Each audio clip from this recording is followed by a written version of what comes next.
This game is called My Fiance is a Fiend. I downloaded it from itch.io and it was free. And I don't really know much about it. It's a visual novel, I can tell you that. And that's really all I can tell you. I don't know how long it is, but we shall see. New story. How should we address you? As she, because I am she. Still asleep. Time to wake up. See you soon, my lady. You open your eyes. The stone walls around you are cold and pale. Moonlight streams through tall windows. The spacious room smells fresh and slightly sweet.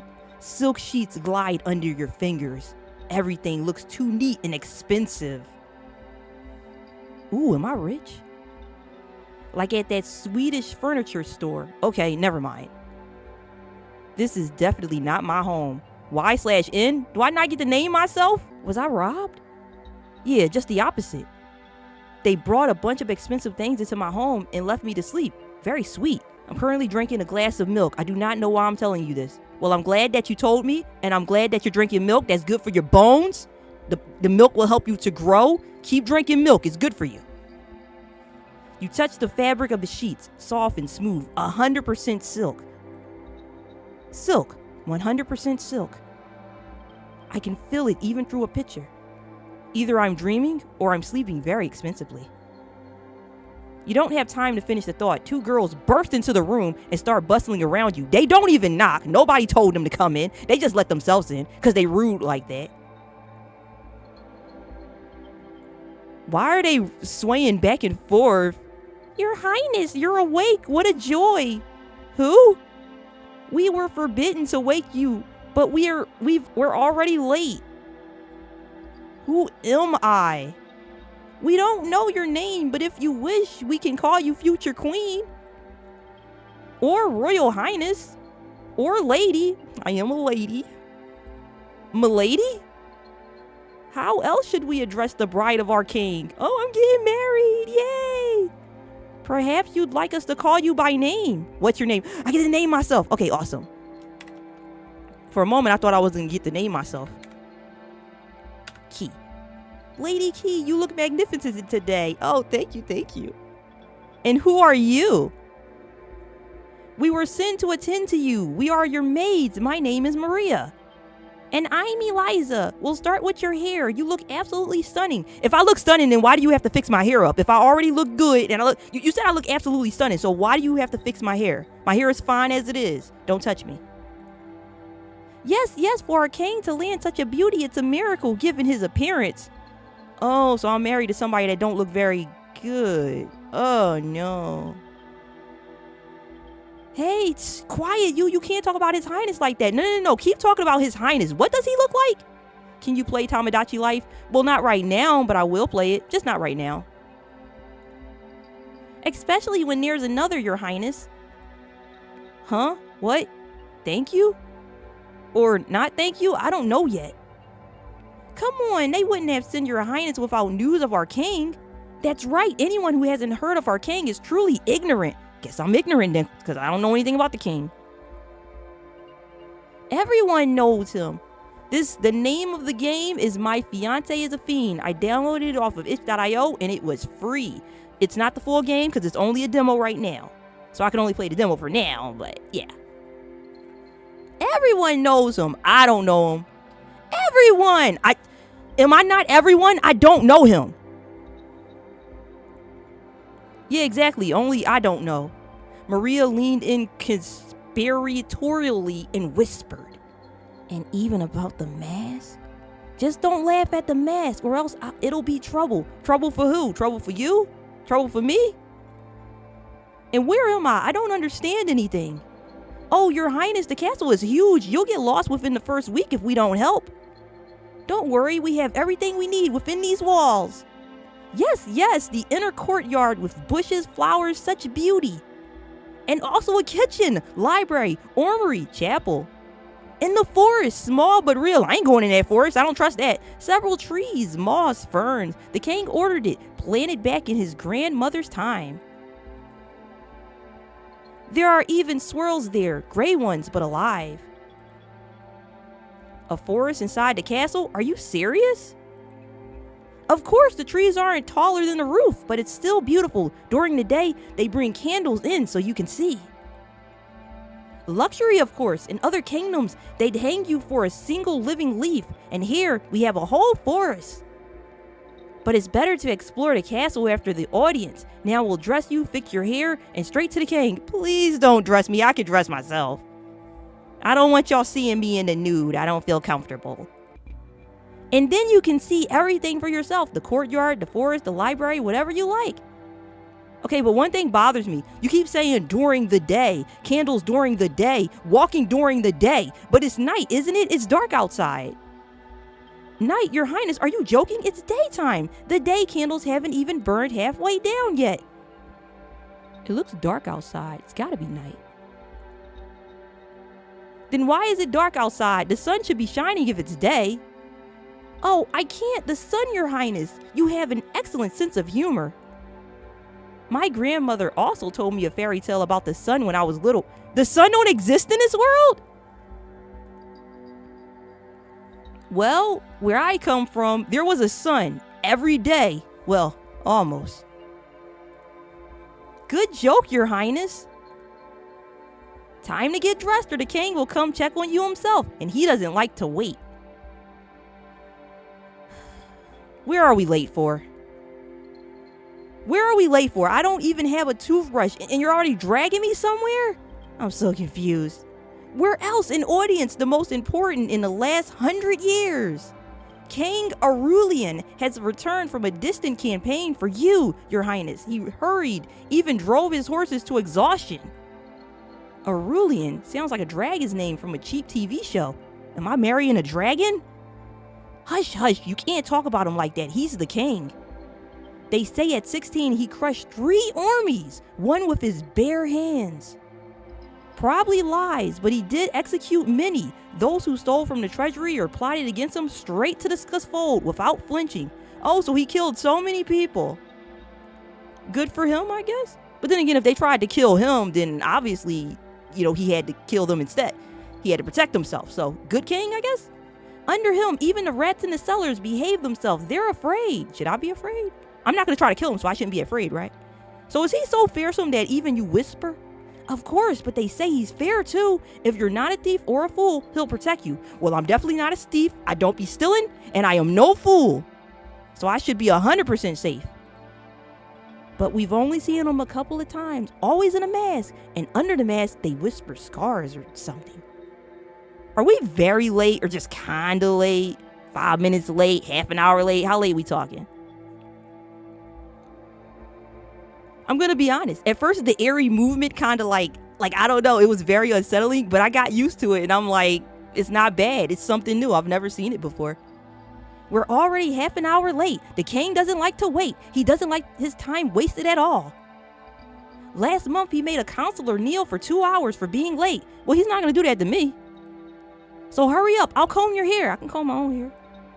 Just don't interrupt the king and don't laugh at the mask or else the scaffold, The scaffold for laughing? Harsh, fine, let's go. But if I'm executed, I'll say you didn't warn me. And then y'all get executed instead. Or maybe we all get executed. I'm not going down alone though, I know that. We warned you, honestly. Your highness, don't joke like that. Time to go. The maids gather you. You follow them through the dark, cold corridors of the castle. You hope they'll offer you a coat because it's so cold. You follow the maids through the corridors. Oil lamps like torches hang on the walls. Who else lives in the castle besides the king, you, and me? Oh, lots of people. Courtiers, advisors, guards, servants, cooks, stable hands. But there are a few personalities worth knowing about in advance, so you don't step on a rake.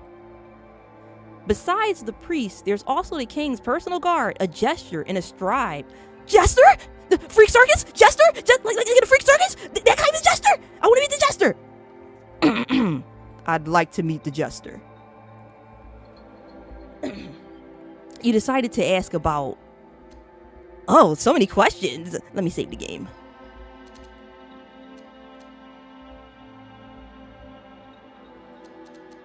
Okay, the jester. Tell me about the jester. I need to know. Really into clowns lately. Nail the jester. I heard that he once bit off a count's fingernail during an argument, but that's unlikely. He's been in the castle. No one remembers how long. Old-timers say he grew up in the castle. They remember him as a youth, probably bought from some circus as a baby. Was it the freak circus? Was it that circus? I like that circus. He's huge. You'd think a jester is small and funny, but Nail is taller than any knight, shoulders as broad as can be. But at the same time, he juggles knives, walks on his hands up the stairs, does somersaults in a full cap with bells, and he never fallen once. Sharp-tongued too, at every feast, he jokes about the lords, about how the minister stole, how the general was a coward, even jokes about the king's mask. He's just allowed to tell those types of jokes? And they do nothing to him. Anyone else would have been thrown in a dungeon, but Nail keeps performing, because he's just that funny? He's that funny that he can get away with any type of joke. I need to meet this jester. He has a dressing room backstage, cap with bells, bright costumes, wigs hang there. I once went in to clean, and he started yelling, "Out! You'll ruin the costumes, ruin the act," and he shoved me out by the scruff. No bed there, no chair, just a chest of rags and a floor-length mirror. I looked in the mirror, and there was no reflection at all. Mirror must have been broken. I thought I'd imagine it, but I still get chills remembering it. Other servants tried to go in too. He throws everyone out. He says, "This is my workspace, don't intrude. I won't show my tricks." I wonder if he would throw me out. I've been looking for a full playthrough of this game. Well, you've come to the right place then, Oily Gator. Okay, I'm an idiot. Let me stop. Is the game free? Yes, the game is free. You can download it from itch.io. My fiance is a fiend. Anywho. Maybe he trains there without witnesses. Where he goes to sleep is a mystery. Does he at least entertain at feasts? Oh, yes, just be careful. Don't give him your hand to kiss. He might bite. I'm joking. Or am I? Okay, I will not give him my hand. I won't do that. And don't agree to the rope trick. Noted, will not agree to the rope trick, whatever the heck that is. I'll remember, don't play rope tricks with the jester. Don't let him take my hand. Okay, tell me about the priest. Father Emphas, he's always in our chapel. The kindest, most modest, loves children. Well, I'm not a children. Will he love me? He always gives a coin to a beggar, takes in our orphans. Children adore him. He always has sweets for them in his chapel. But he has no children of his own. Never has. Maybe he devoted himself to the church, or maybe he just never found someone.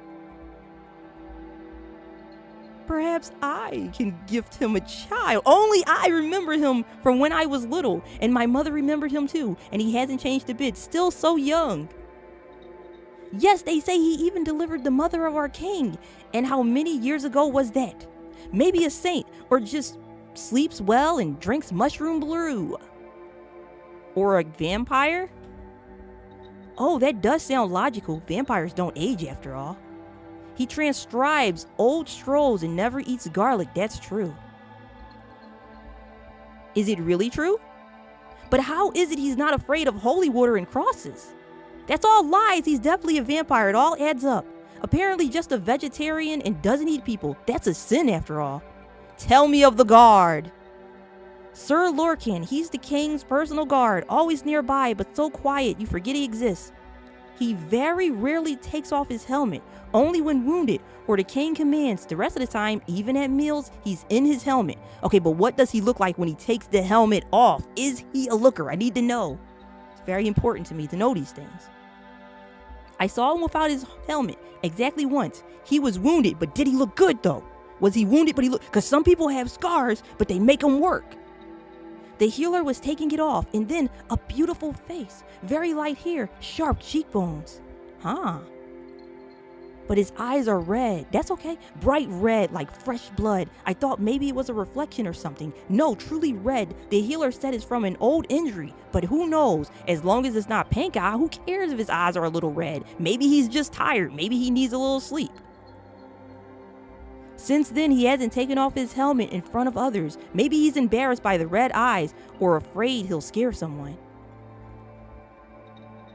So handsome, and he hides his face. Ah, if only he'd show himself at a feast once, but all those old counts with warts are getting tiresome. I've only heard yes, no, and once move aside from him. When a clingy count pestered me, Lorcan just pushed him away with his hand like a doll. He's always near his highness, even standing guard at the door at night. As for flirting, he's hopeless. I tried talking to him, smiled, asked if he wasn't holding that armor. He looked right through me, turned around, and left. Maybe he just didn't like you. Rude. Tell me of the scribe. Mortalis, he lives in the North Tower, keeps the chronicles. He doesn't have a left eye, and that's okay. He could be disabled, it's fine. Handicap, an empty socket covered by a patch. Why it was put out, he stays silent. And he should stay silent. That's nobody's business as to why he has one eye. It's none of my business. I once went up to him with strolls. It's dark in the tower, just one candle, and he sits writing, and he smiles to himself, whispering. And on the walls hangs drawings, not paintings, but sketches. People with cut out tongues, children with claws, all sorts of... The him having one eye, that didn't bother me at all. Him not wanting to say why he has one eye, that also didn't bother me. But people with cut out tongues, children with claws, that bothers me. That bothers me. That's weird. I asked Master Mortalis, is this for your scary stories? And he says, these are my fantasies. I need to stay away from Master Mortalis for sure. And he said it so calmly, like he was talking about the weather. I couldn't sleep for a week afterwards, remembering it all. Can't be thrown out or punished. He's the scribe. Without him, all the decrees would be garbled. Besides, he can be charming when he wants to. His speech is smooth, compliments that make ladies swoon. He's had affairs with half the ladies in waiting, and at the same time at that, wow. One lady in waiting said he invited her to the tower to look at old maps, and there was wine, dried flower petals, and he himself without his eye patch with an empty eye socket. She said it was terribly beautiful, but scary as heck. And not just with the ladies. Pages also complain or brag that Morales makes advances at them. One boy ran away from him in tears, says he sniffed me and said I smell of fear like his mother. But another page, on the contrary, started going to the tower often and bringing coins home. So it's unclear if he's is he a lover or a victim. And one groom swore he saw Mortalis kissing his own shadow in a corner at night and whispering something to it. In short, strange. So he gets down with everybody, even his own shadow. Like nothing is off limits for him. I'd say this, greet him politely and leave. Don't linger in his tower after the daylight candles burn out. Understood. Mortalis, he's a strange one. Mortalis is a strange one. Okay, enough gossiping. And the king, you didn't ask about him. Well, he's probably formidable, just in a mask. He doesn't linger long at feasts. He'll come, sit, look at the guests, talk to someone important, and leave on business, or to sleep. He rarely shows himself at night, and if he does, it's for business. What about pleasure? And how would you know about the night? Were you eavesdropping at the door yourself? Well, rumors circulate that a certain maid goes to his chambers late. Only no one knows why. But we said nothing. Your Highness, don't get the wrong idea. He's a serious man. He has no time for foolishness. What if it's my foolishness? What else does he do besides important business with the maid at night? We're not supposed to gossip, Your Highness. All that gossiping y'all did, now y'all don't want to tell me anything else? That's ridiculous. Y'all did nothing but gossip for like 10 minutes straight. And then you tell me you're not supposed to gossip. Then what was all this? And this isn't a whole conversation gossip. The maids pretend not to hear the question. The maids lead you into a great hall with columns and a throne. They close the heavy wooden doors. You hear the click of their heels beyond the door. They are gone. Is this going to be posted on YouTube? Yes, it is. That is the plan. I don't know when I'll post it. Maybe tomorrow or the day after, but it will be posted.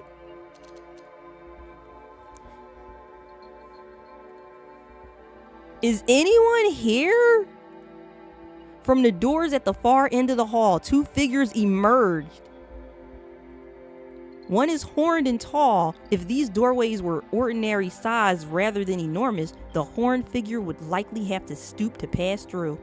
The second figure looks diminutive compared to the horned one. It seems this person has long hair and a floor-length gown. I cannot wait to finally see these people.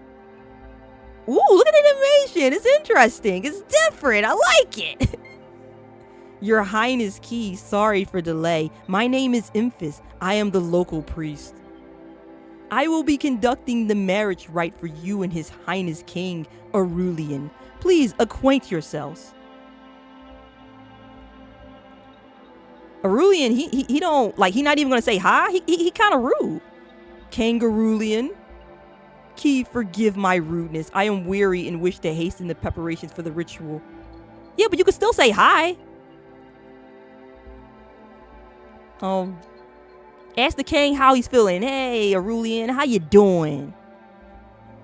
You say you are tired. Is everything all right? Was the road difficult? The road was a road. Mud, cold, a few skirmishes with bandits. Nothing serious. Are you injured? Perhaps you should rest before the ceremony. Do not worry. I am merely tired. A few days in the saddle wears anyone out. A day or two, and I will be myself again. His Highness has always been resilient. But since we are speaking of the ceremony, Your Highness Key, we must discuss certain details. What details? The wedding will take place in 3 days. Not 1, not 2, but 3. We have time to prepare. This evening, a feast in honor of your arrival and the king's return. And after the feast, just past midnight.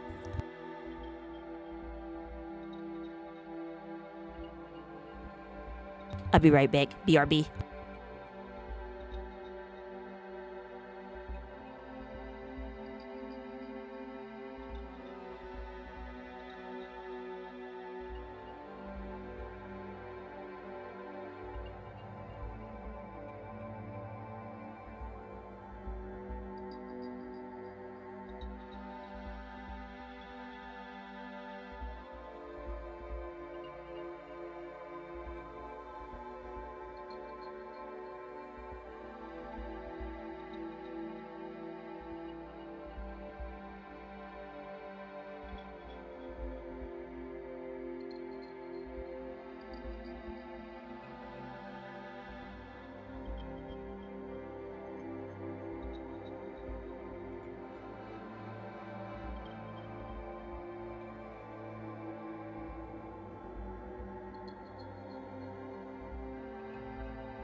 I'm back.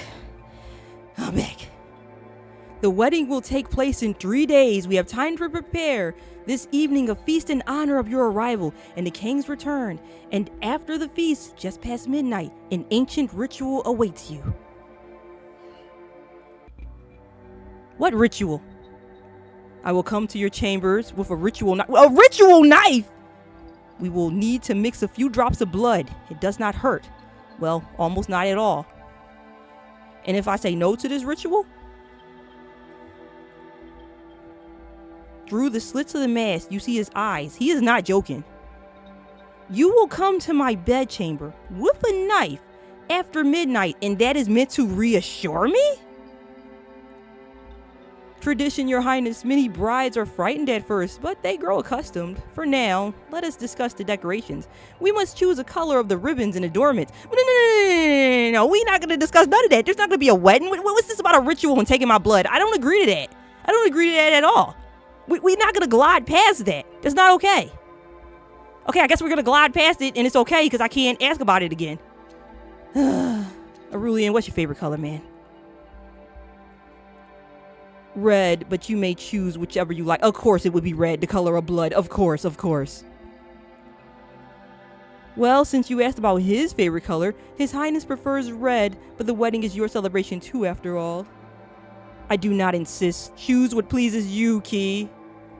For the first time, something warm creeps into his voice. Or is it just your imagination? Is it my imagination? It's definitely my imagination. We have 3 options for the hall's decoration and flowers. Red is traditional, the color of blood and life. Blue is a symbol of prosperity and purity. White is the color of life and the mother moon. I don't know, blue? Blue, like the sky. Your Highness, with all due respect, but the sky is black. Why is he blushing? An unusual choice. I did not expect it. The king is silent for a moment, then nods. Blue orchids, very rare, very expensive, but they can be found in our gardens. Then the flowers are settled. This evening there will be a feast. You can rest and meet the courtiers. Courtiers? And tonight expect King Aurelian in your chambers. I will be careful, I promise. I don't want to let him into my chambers. He looks at you again through the mask. Emotions are hard to read, but something in his gaze has shifted. It has grown softer. Very well, I will wait because I don't have a choice. The king is probably bald under. I really hope he's not. For now, your highness, you may look around. And there's nothing wrong with being bald. I just hope he has hair is all. I just hope he has hair. For now, your highness, you may look around the castle and do not fear the night ritual. It is but a single drop of blood. I will escort you to the doors. You need to rest until evening. He extends his hand. You take it. The palm in its gauntlet is cold, but his fingers close gently as if holding something fragile. I am fragile. They do make your throat dry.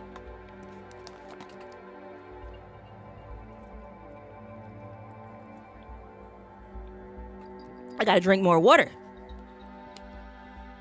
Beyond the large door is the throne room, which you just left. There are 2 more passages on either side. Behind you, a corridor leads to the bedroom where the maids prepared you. Which way should I go? Let me save the game real quick. I didn't mean a quick save. I meant to save. All right, which way should I go? Should I go to the left or should I go straight? Left or straight? Left or straight? Left or straight? Left or straight? Left or straight? I must be really annoying right now because I just keep saying left or straight? Left or straight? Left or straight? Left or straight? Middle? Middle it is! I went with the first thing I saw. You return to the throne room, hoping to find a little more silence and peace in here. The columns stretch upward, fading into the semi-darkness. Wait, was right an option? I just thought left and straight was an option. I didn't even know about right. Was I able to head right? Oh well, I'm here now. Not a soul, only the throne in the distance. You take a few steps, gazing at the whimsical flower chandeliers under the ceiling. When suddenly, you hear heavy footsteps behind you. Turning around, you see a tall figure in full armor. You. Who are you, and why are you wandering in the throne room without permission? I am her highness. I'm a highness. I'm the future queen. Sorry, I don't know yet where I'm allowed to go. We just spoke with the king and the priest. We talked about the wedding. Why he keep shaking his chest at me? The wedding. Are you the bride? I suppose so. My name is Key. I'm bad at navigating the castle and don't know where I'm allowed to go. Sorry if I broke the rules. I am Lorcan, the king's guard. I'm sorry if I was rude. If I had known strangers are not allowed in the throne room. I mean, we are strangers. Like, I don't know you, Lorcan. But now I know you, so maybe we're not strangers anymore. I don't know. But you are not a stranger. Nice to meet you. Lorcan, could you tell me where I can be alone to think without anyone disturbing me? You shouldn't address me formally, but in your chambers, your highness, and here I am on duty. Why are you in a helmet? It must be hard to breathe with the visor down. Why are you in a helmet? This isn't a battle unless you're trying to battle me. Dance battle. Okay, I'm stupid. Okay, it must be hard to breathe with the visor down. Lorcan touches his helmet, checking if it's in place. Your Highness, please address me informally. I'm used to it. It's no trouble for me. The helmet is part of my duty. It reminds me that I am always ready for battle and always loyal to the king. He stays ready. I can respect it. Where does such loyalty come from, even when the king is not here? The king gave me a name, a purpose, a family, and a routine. Did he give you a salary? Now every day of mine is scheduled by the hour. And what does your routine consist of? Rising before the morning candles are lit, an hour of sword training, then breakfast, only meat and warm water with wine. I feel like you should incorporate some vegetables into that breakfast. I mean, not breakfast. I mean, like, into your diet is what I'm trying to say. Incorporate vegetables into your diet. It's good for you. You should eat veggies. Personally, I don't like vegetables, but like you gotta eat them though. Then inspection of the guards, patrol of the walls, reports. At noon, sparring begins with the recruits, so they don't forget they came to serve, not to eat porridge. Then patrolling the corridors. In the evening, another training session and night duty outside the king's chambers. And never any deviations? Never, only when I need to accompany the king on important trips and receptions. What do you do in your free time, if you have any? There is almost no free time, but sometimes I go to the stables. I watch the horses. They don't ask questions. They munch on hay and carrots. Is that your way of telling me to stop asking you so many questions? Like, I'm sorry, but I'm not a horse. He falls silent as if he said too much. Maybe I shouldn't ask him any more questions. He want to be with horses because they don't ask questions. Do you like animals? I suppose so. Recently, I saw a squirrel on the wall, gray and so fat, it was looking at me. I stood there for half an hour, not moving, afraid to scare it away. Then I realized I'd missed training. He's blushing through the armor. But that is, he's so kawaii. But that is also service. Animals are part of the castle. Their condition shows if everything is in order. Sickness, restlessness, sometimes the first signs of danger. You're just making excuses. I am fulfilling my duty even when I watch squirrels. Nothing you have the right to ask. Nothing you have the right to ask, but not everything needs to be analyzed. A pause hangs in an empty hall. You look at Lorcan's visor. You know, Lorcan, everything here seems foreign to me. I don't know if I want the wedding. I don't understand the laws. I don't want the king to take my blood. He can't have it. I don't want to be part of the ritual. It's weird. You must not be afraid. The king, though he may seem stern, will be a wonderful spouse. If he's going to be so wonderful, why don't you marry him? He searched long for a person like you. I am also glad that a person such as you is now part of my duties. I will guard you as I do the king himself. Thank you. I feel a little better already. Lorcan shuffles in place, shifting from foot to foot. It seems he wants to add something, but hesitates. I wanted to say, if you are scared, then you can imagine that these walls are just a pot, and in it you are not alone. With you are floating potatoes, carrots, and some vegetables can even protect you. Are you talking about yourself now? Yes, I am a vegetable. I mean, no. He's stupid. I meant all guards in general, but about myself as well. Suddenly his clumsiness seems so sincere to you that you can't help but smile and a quiet laugh.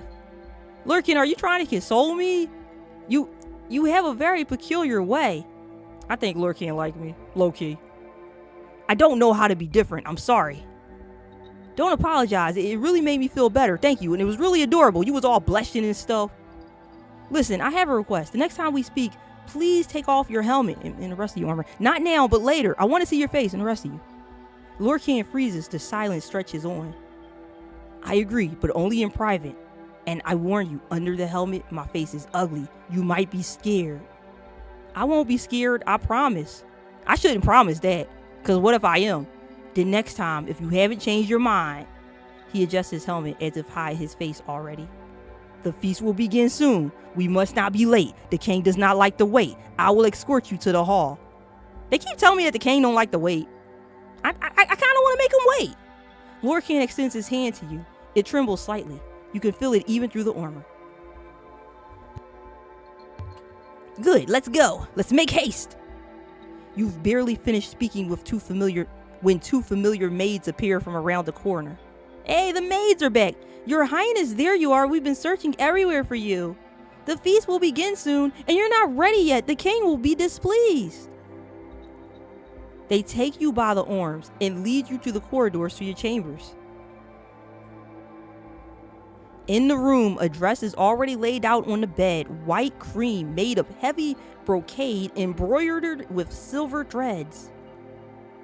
Kangaroolian sent it especially for you. He said this dress should accentuate your beauty. It's simply wonderful. Let's put it on at once. Stop saying let's put it on. I will put it on by myself. I don't need y'all help. I know how to put a dress on.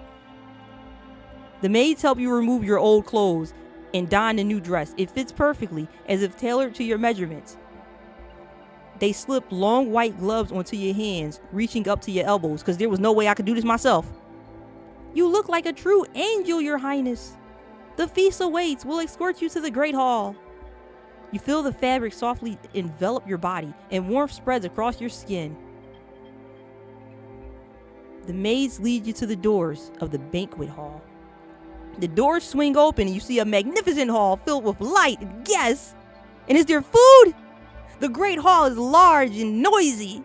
Along the walls stand tables covered with a multitude of different dishes.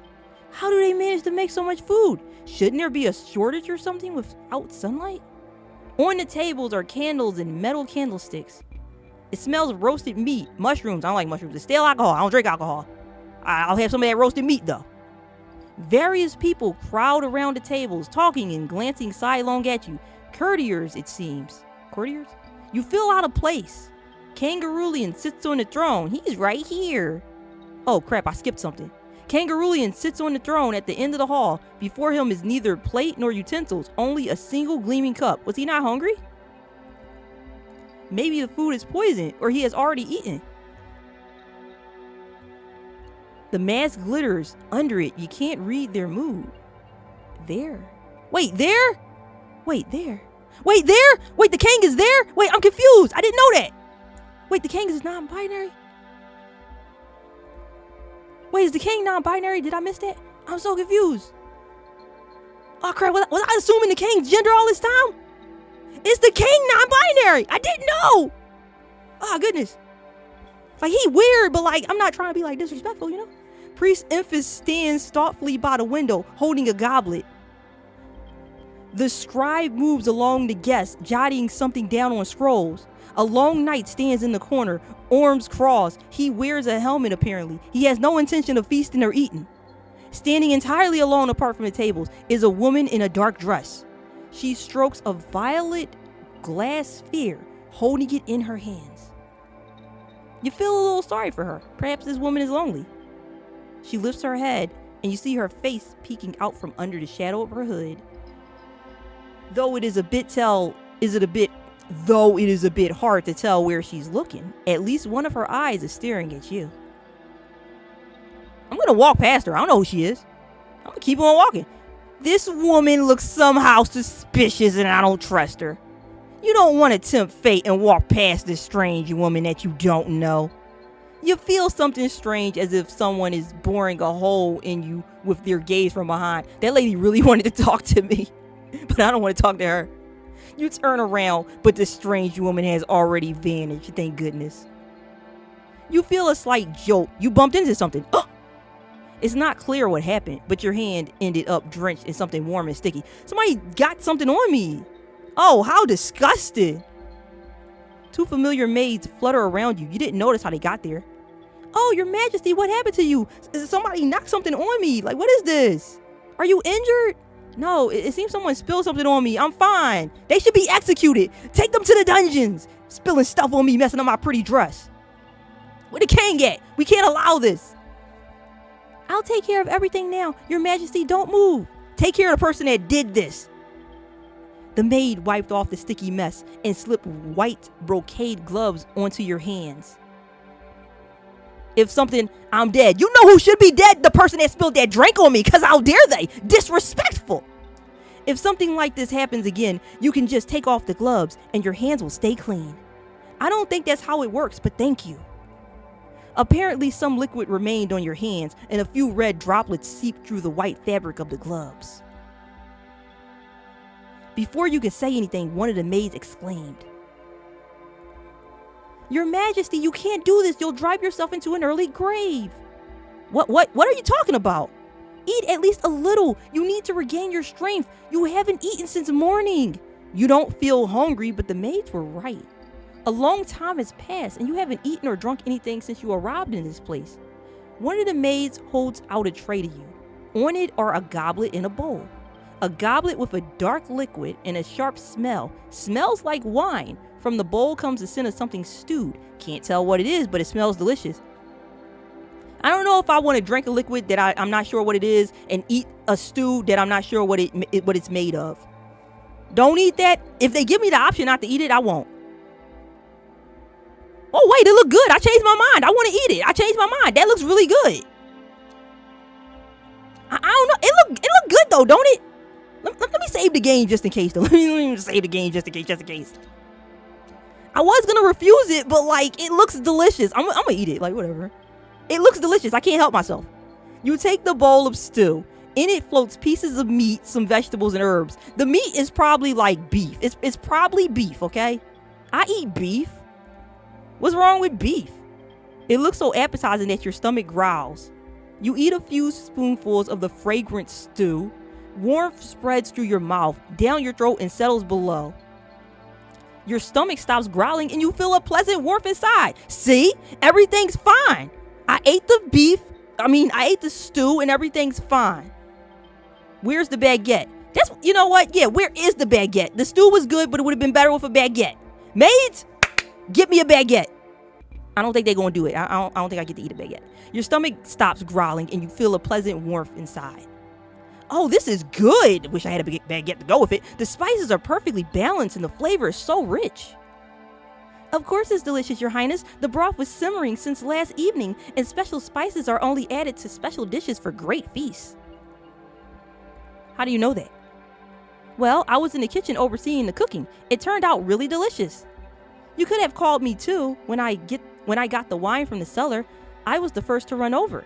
But when it comes to calling to the kitchen, one of the maids tugs at the other's sleeve. She looks worried. Hey, quiet, you. Someone might hear. Someone did hear. I heard. Your Majesty, don't get the wrong idea. We were just tasting them for, who knows, if someone might have slipped something in? Yes, we checked it all. Eat in peace. I personally checked several times. It's all clean. The maids quickly disappeared from your sight. Probably went off to taste more dishes. If the maids are eating the food, then it's okay to eat the food. They wouldn't eat the food if it was poisoned. Like, come on. The feast continues. The guests are gradually breaking off into small groups. Some are dancing. Some are drinking to the king's health. Others gossip in the corners. You look around. The hall is just as loud and stuffy as before. After what happened, you want to clear your head. Talk to someone who isn't looking at you like a curiosity. It's so many people to talk to. I can talk to the king. I can talk to the priest. Okay, I've already spoke to the king, so I know what the king's deal is. I spoke to the priest a little bit. I spoke to the knight a little bit, but I haven't spoke to the scribe. So I'm thinking I should speak to the scribe, because the scribe's the only person that I haven't spoken to yet, right? So let me save the game and speak to the scribe. We know nothing of the scribe. So you are key. My name is Mortalis. I am the scribe. Frankly, I imagined you differently, but it seems reality has exceeded expectations. You are so beautiful that I even forget all the right words for charm. Ah, no, here they are, found. The feast was a great success. Only all these faces, so alike and dreadfully unpleasant, but you, Your Highness, stand out. It warms my soul and pleases my one good eye. I like this guy. By the way, have you gotten to know anyone closely yet? No, I haven't had the chance to get to know anybody, really. I understand all these faces, the noise. You need someone who doesn't pretend to be innocent. Me, for instance, many consider me an ideal, of course, but that's far from true. Thank you, Mortalis. You're the first who doesn't try to pity or frighten me, and I appreciate that. Pity humiliates, and frightening you, why? You're already in heck. You just haven't realized it yet. His words hang in the air, and you feel a chill run down your spine.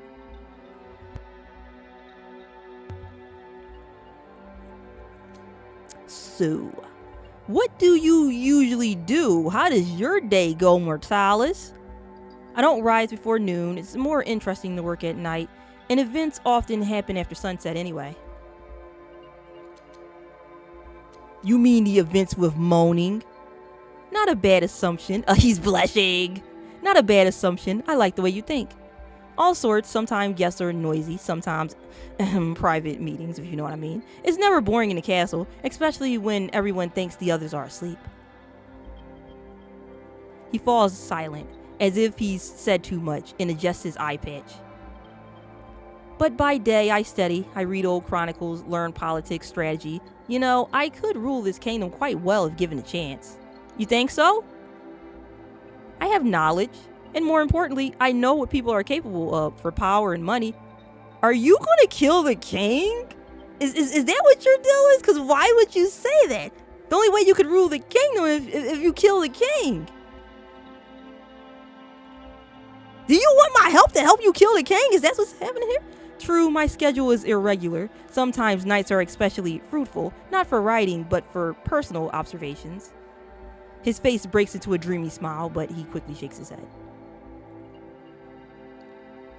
But let's not dwell on that. I don't just collect gossip. I write stories, real ones, with intrigue and blood, and I sketch illustrations for them with my pen.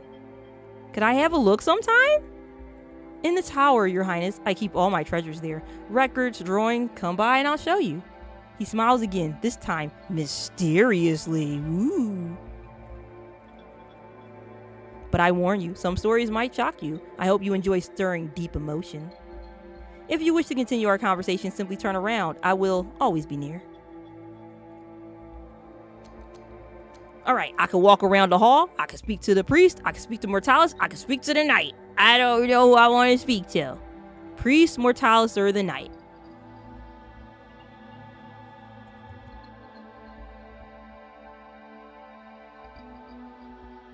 I don't know, priest. Alright, that's the first thing I said. I'm speaking to the priest. Your Highness, I'm glad you're here. I was hoping to speak with you further. How do you find the feast? Not too noisy for a first time? Have you gotten to know anyone closely yet? Not really. I haven't had the chance. I just don't know anybody. I don't know what's happening. Bye, alligator. Well then, allow me to keep you company. I don't want to distract you.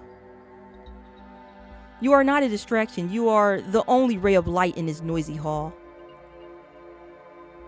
He takes a sip of wine and watches the dancing couples. I've known most of these people for years, but none of them have ever asked me how my day went. I'm glad I can talk with you. What do you usually do? How does your day go? How is your day going, Emphas? Nobody else asks about you, but I'm going to ask about you. The morning begins with prayer. Then I go to the chapel, sort through old scrolls, and copy those that aren't falling apart. Sometimes the servants' children come and I teach them to read. A few have already learned their letters. Do you teach? Rather, I help those who wish to learn. Literacy is not held in high regard here, but I believe knowledge is never superfluous? Superfluous? He needs to teach me how to say that word because I don't know if I said it right. After noon, the flowers, the roses in the inner courtyard. I show the servants how to care for them. Many are already doing quite well. And in the evening? In the evening, people usually come for counsel or confession, or just to talk. Sometimes I go to someone myself to visit the sick, to offer advice. Do you speak with many people? More than it seems. Not everyone likes to be seen in the chapel, but many come in secret, and I am glad to be abused. I hate how they're moving.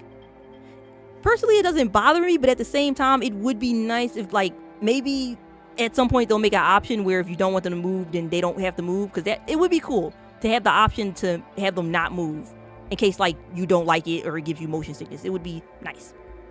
More than it seems, not everyone likes to be seen in the chapel, but many come in secret, and I am glad to be of use. He smiles slightly. And when there are no duties or visitors, I read or write down recipes for brews. I keep a book of useful herbs that grow in the castle. And you're not bored? Boredom is when there is no purpose, and I have plenty of it. Now there are also my talks with you. Well, Your Highness, I hope I was able to answer your questions. He smiles gently and takes a step back, giving you space. The priest seems super normal. He seems super chill and super normal. Emphas. Who is Emphas? Who the heck is Emphas? Knight? Okay, speak with the knight. Oh, because I spoke to everybody, I ain't speak to the knight yet. You're here again, Your Highness. I didn't think you'd want to speak with me again. People usually avoid me. Oh yeah, I want Lorcan to take his helmet off. You look well, the feast suits you. Lorcan, please take your helmet off. I want to see what's under them. I want to see what you look like without the helmet. He says it as if unsure he's saying the right thing. You decide to lighten the mood and want to tell about a new acquaintance with one of the castle's inhabitants. Tell about meeting the Silent Knight. Today I met a knight, very taciturn. At first it seemed he didn't want to talk to me, but I managed to get a few words out of him. Didn't want to talk to you? That's rude. I could tell him how to address Your Highness. May I ask who it was? Do you remember their name? Let me think. His name was Lorcan. I don't know anyone named Lorcan. Maybe I'll remember something similar. You truly don't know anybody named Lorcan, not one single person. I don't know, truly. You don't know yourself. I can't be acquainted with myself. I can't talk to myself and the joke finally landed. Oh my goodness, Lorcan is precious. He turns his helmeted head to the side and you sense he is both pleased and uncomfortable. Do feasts like this happen often here? Feasts are rare. The king doesn't like noise, neither do I. Then why are you here? Because the king is here, and you. My duty is to protect the monarch, especially with drunk guests about. So, why are you still wearing the helmet? I'm used to it. Besides, if something happens, I'd be disoriented without the helmet. You should rest sometimes to take off the helmet. For instance, now would be a good time to have fun and dance. I can't rest during the feast, otherwise something might happen. I see. And what does the helmet have to do with this? Surely you can serve without it. Your Highness, all the guests would get scared and scattered, and the feast would end in a stampede, all because you took your helmet off? Really? Do you also sleep in the helmet? There's no way that you do. No, I sleep without the helmet. May I ask you something? Take off your helmet. Even if it's just for a minute. Nobody's watching, okay? Nobody's gonna see. Just come on, take the helmet off. Forgive me, Your Highness, not now. There are too many eyes here, and I'm not ready. He falls silent and adds more quietly.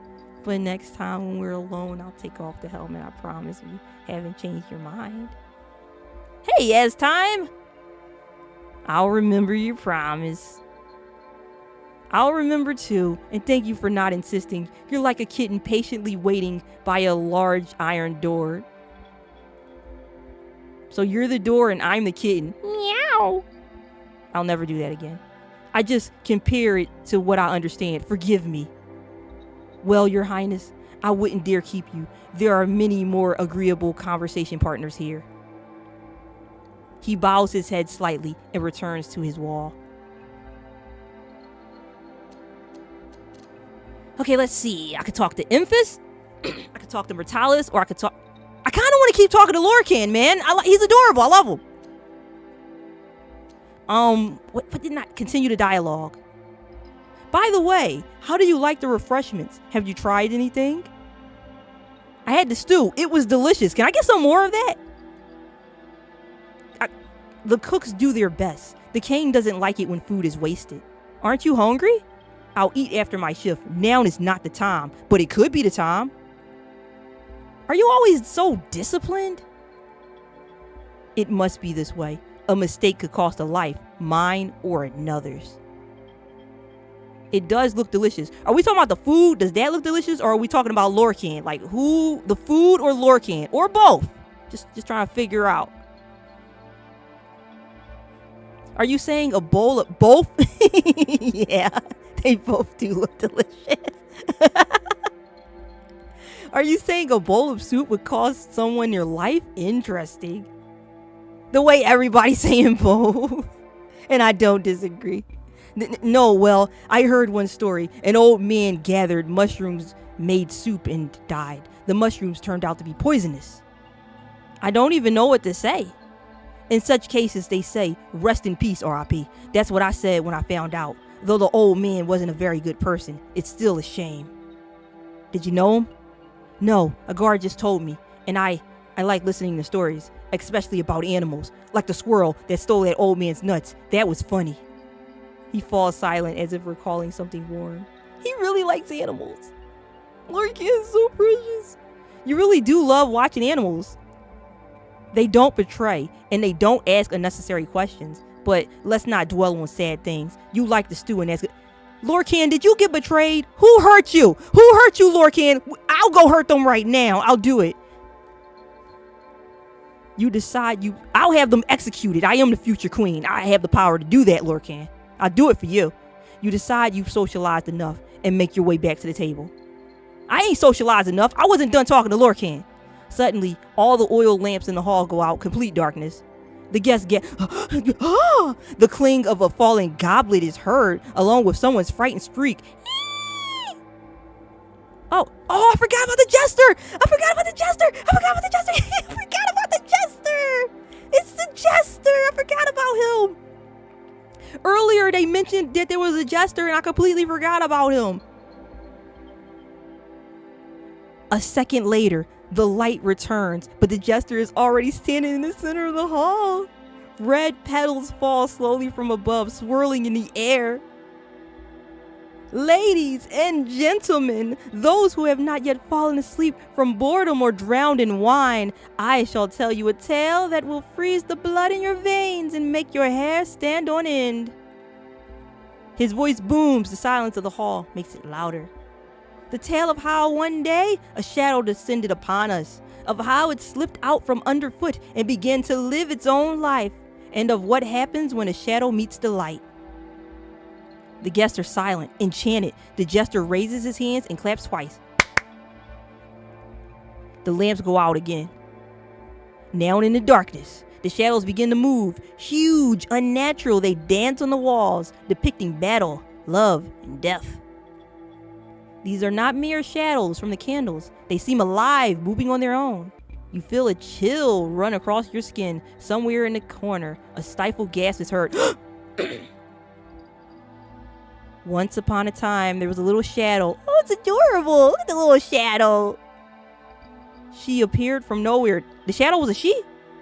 Perhaps from a crack, perhaps from the void. She was alone and always hungry. She ate light. First, tiny lights. Then more and more lights. Then the stars that hung low over the forest. With each bite, the shadow grew.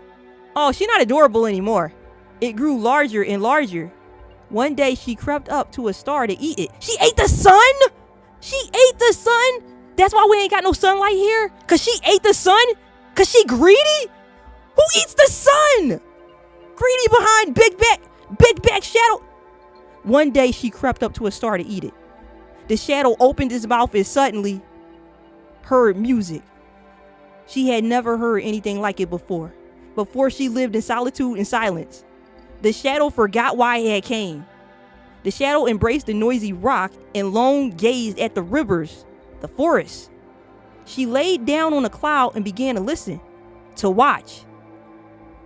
And there people danced, sang, and laughed. They boogied on down.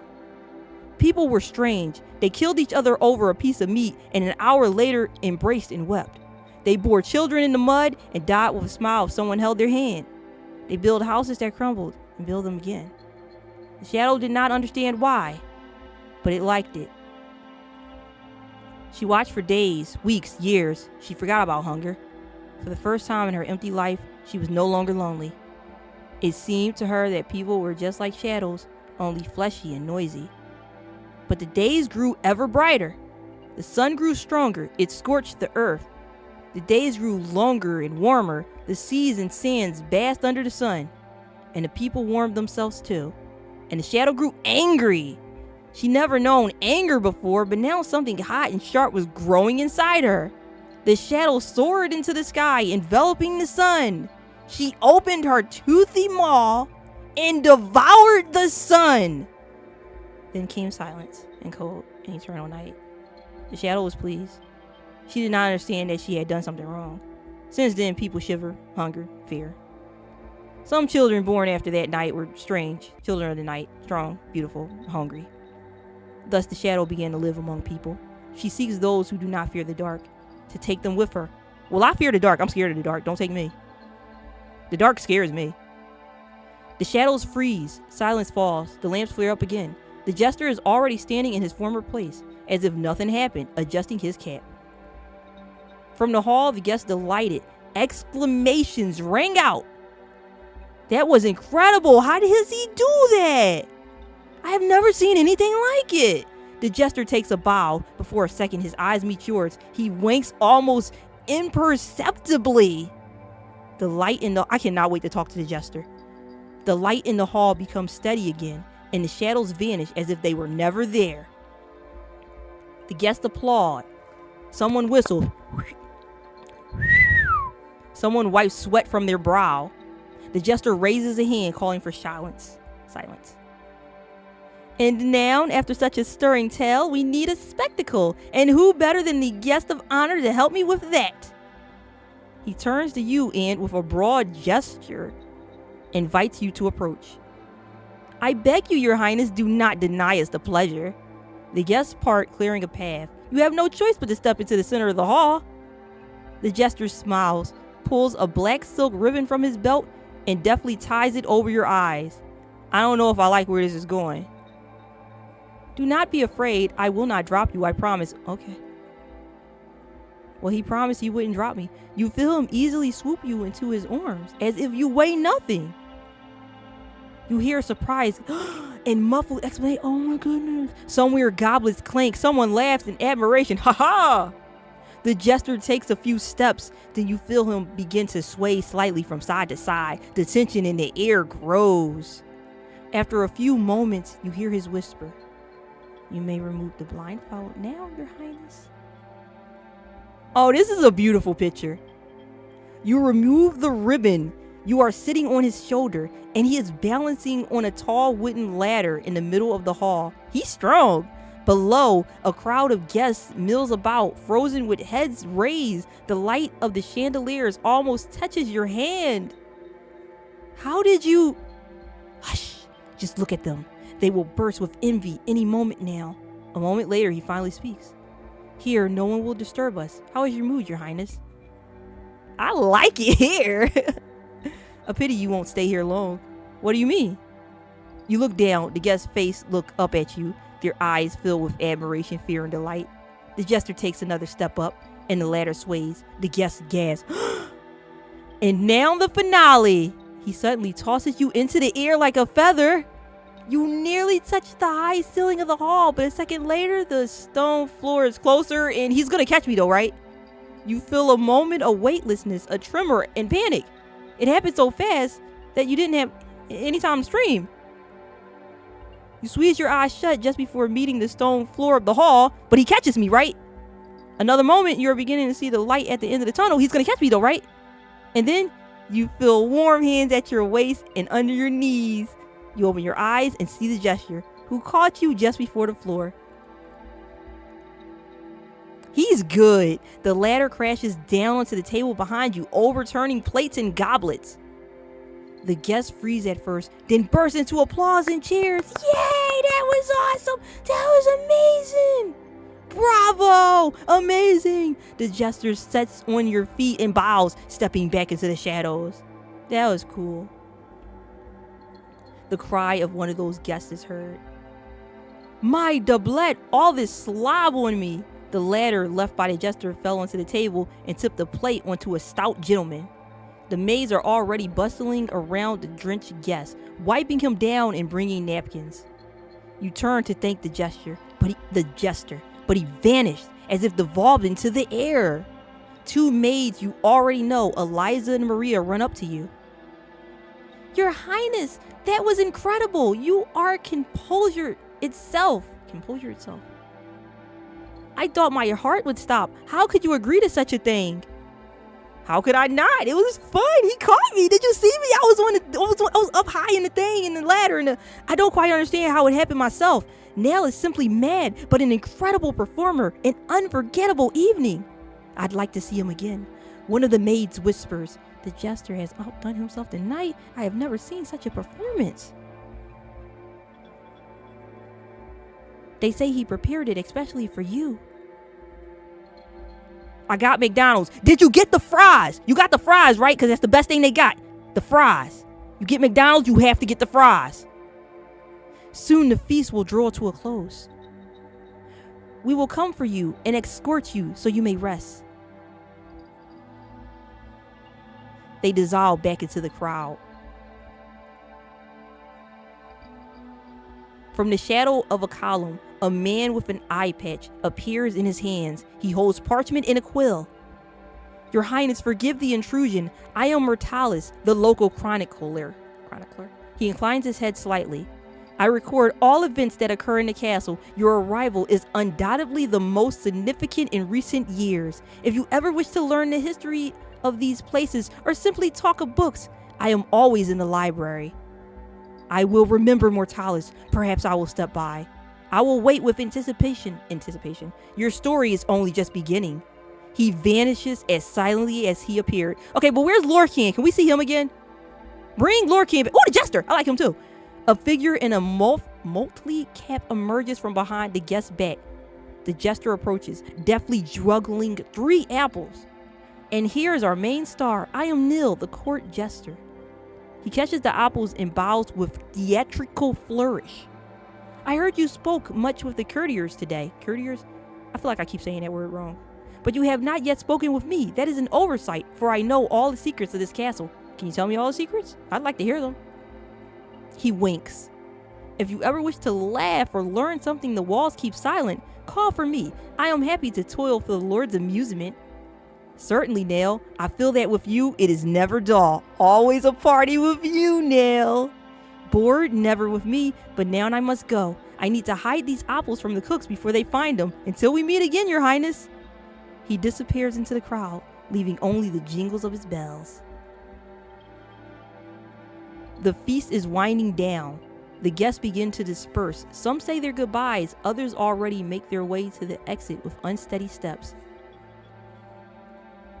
Outside the windows, the sounds of hooves are creaking. Wheels is heard. Servants have arrived for their masters. The candles burn low, leaving long shadows on the walls. You feel a slight weariness and a small tremor after what you've been through. The maids who helped you this morning approach and gently take you by the arms. Your Highness, it is time for you to rest. We will escort you to your chambers. The nightly ritual is soon, but you have time to catch your breath. I don't want to do the nightly ritual. They want to take my blood. Thank you. I feel that today has been too much. You walk through the empty hall, past tables where half-empty goblets and forgotten napkins still sit. The air smells of wine, wax, and wilting roses. You step out into the corridor. In the distance, you hear the voices of departing guests and laughter. The castle walls seem even taller and darker than this morning. When you reach the doors to your chambers, the maids release you. We will be nearby if you need anything. For now, and rest. Soon the nightly ritual awaits you. We will come for you when the time comes. You are left alone in the silence of the chambers. Outside the window, a black sky stretches, and only one moon lights the castle garden.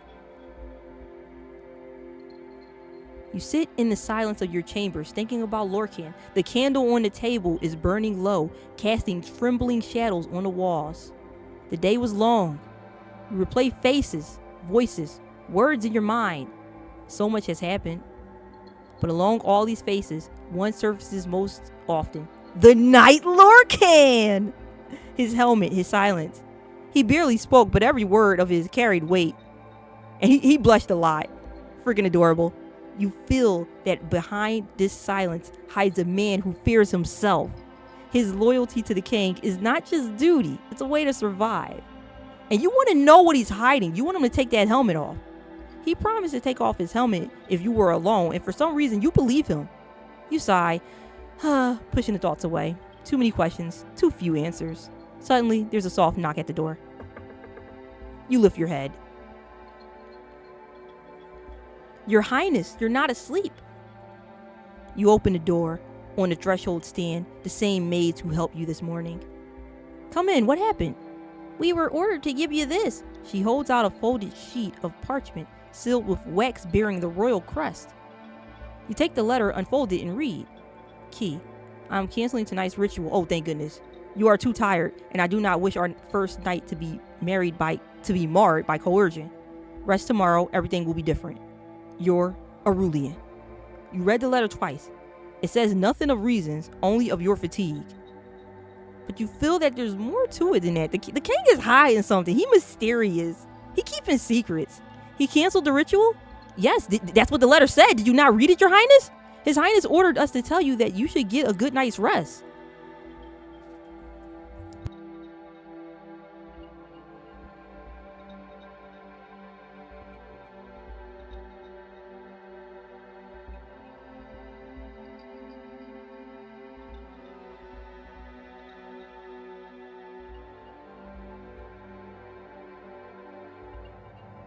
We can bring you warm milk or a herbal brew if you wish. No, thank you. I think I'll just sit a while longer. The maids exchanged glances, but nod. We'll leave you then. If you need anything, call. They leave, closing the door behind them. You look at the letter again. Your thoughts are tangled. The ritual is postponed tomorrow, but what will change by tomorrow? You feel a strange relief and anxiety at the same time. King clearly didn't want to speak of the real reason. What is he planning? Wait a minute, so the king is he. So the king is he. The king is he. Because at one point I was like, is the king not binary? I was very confused. No, the king is he. The game keeps referring to the king as he. King is he. Okay, cool. I wasn't misgendering. I'm happy. You lie down on the bed, trying to sleep. But sleep won't come. Too many questions, too many faces. You feel, what if Lorcan has a girl? Why would you say that, Nia? He doesn't. Like, he's about to, but he doesn't yet. You feel drawn into the castle corridors, where it's quiet and dark. Perhaps there you'll find answers. You stand, throw on your clock, and step into the corridor. The moon shines through the tall windows, its light tracing long shadows in the stone flags. You walk forward, not knowing exactly where, but the shadows beckon you onward. To the left, a passage to the throne room and bedroom. Straight ahead, a dark staircase. Descending to the right, another door. Where should I go? Which way am I going? I don't know. Middle, right, or left? Hey, Blue Diamond, glad you can make it. I don't know which way I'm headed. I know that the character I'm looking for is Lorcan, but I don't remember. Hey, X-Ren? XY-Ren? Hey, Strawberry Cupid. Hey, Strawberry. The name of the game is My Fiance is a Fiend, and I downloaded it from itch.io, and it was free, and it's a demo, so it's not a completed game. And it's like, I know what I want to do. I want to find Lorcan, but I don't know where he is. Hey, Natsuki. I don't remember where Lorcan is, so I'm going to head to the left and hope that's where he is. It's on the left? All right, I'm going to the left then. Thank you, pretty girl. Wait a minute. This is the bedroom. Nothing has changed here. Wait a minute. Is he in here? I don't think he's in here. Unless he's under the bed. Nothing to do here. I better look around. Is Lorcan not in this room? I only went in this room because I was looking for Lorcan. Tamagotchi life later? Probably not, to be honest. Like, I will play it. I never stream it. I always play it, but I never stream it. I record myself playing it, but I never stream it. To the left, a passage to the throne room and bedroom. Straight ahead, a dark staircase descending. To the right, another door. Where should I go? Okay, so the left took me to the bedroom, and then the middle will take me somewhere, and then the right will take me Did you finish? You make this house a home. I did. I finished that game, and then I posted the full thing on YouTube. Maybe straight ahead. You walk down a dark, creepy corridor. The silence is broken only by your footsteps.